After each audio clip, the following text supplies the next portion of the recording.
பதுவை அந்தோணியார் 13 புதுமைகள். 1. மீன்களுக்கு போதனை. இறைமக்கள் அந்தோணியாரின் போதனை கேட்க மறுத்தபோது அருகிலிருந்த ஆற்றுக்கு சென்று அங்கிருந்த மீன்களுக்கு போதித்தார். அவைகளும் தலையசைத்து செவி கொடுத்தன. 2. ஒரே நேரத்தில் 2 இடங்கள்.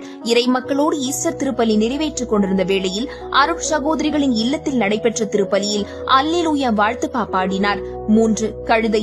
நற்கருணையில் இயேசுவின் பிரசன்னத்தை ஏற்க மறுத்த அவ்விசுவாசியின் பட்டினி கழுதை தீவனத்தை உதறிவிட்டு புனிதர் ஏந்தி வந்த நற்கருணை கதிர் பாத்திரத்திற்கு முன்பாக மண்டியிட்டு வணங்கியது. நற்கருணையில் இயேசுவின் பிரசன்னம் உண்மை என்பதை உணர்ந்து கொண்டான் அந்த அவ்விசுவாசி. 4. துண்டான கால். புனிதரின் போதனை கேட்டு மனம் வருத்தமுற்ற இளைஞன் தனது தாயை எட்டி உதைத்த காலை கோடாரியால் வெட்டி எறிந்தான். நடந்ததை அறிந்த புனிதர் வெட்டுப்பட்ட கால்களை பொருத்தி நலம் தந்தார். 5. நீரில் மூழ்கிய சிறுவன். நீரில் மூழ்கி மரித்த சிறுவனின் சடலத்தை புனிதரிடம் எடுத்து வந்தார்கள். அந்தோணியார் கண்களை மூடி ஜெபித்து சிலுவை அடையாளம் வரைந்தார். சிறுவன் அதிசயமாக உயிர் பெற்றான். 6. கல்லறைக்குள் இருந்த நபர். தவறாக குற்றம் சாட்டப்பட்ட தனது தந்தைக்கு நீதி வழங்க இறந்த நபரை உயிரோடு எழுப்பினார். அதிசய சாட்சியத்திற்கு பின்னர் அநீதியான தீர்ப்பிலிருந்து தந்தை விடுவிக்கப்பட்டார்.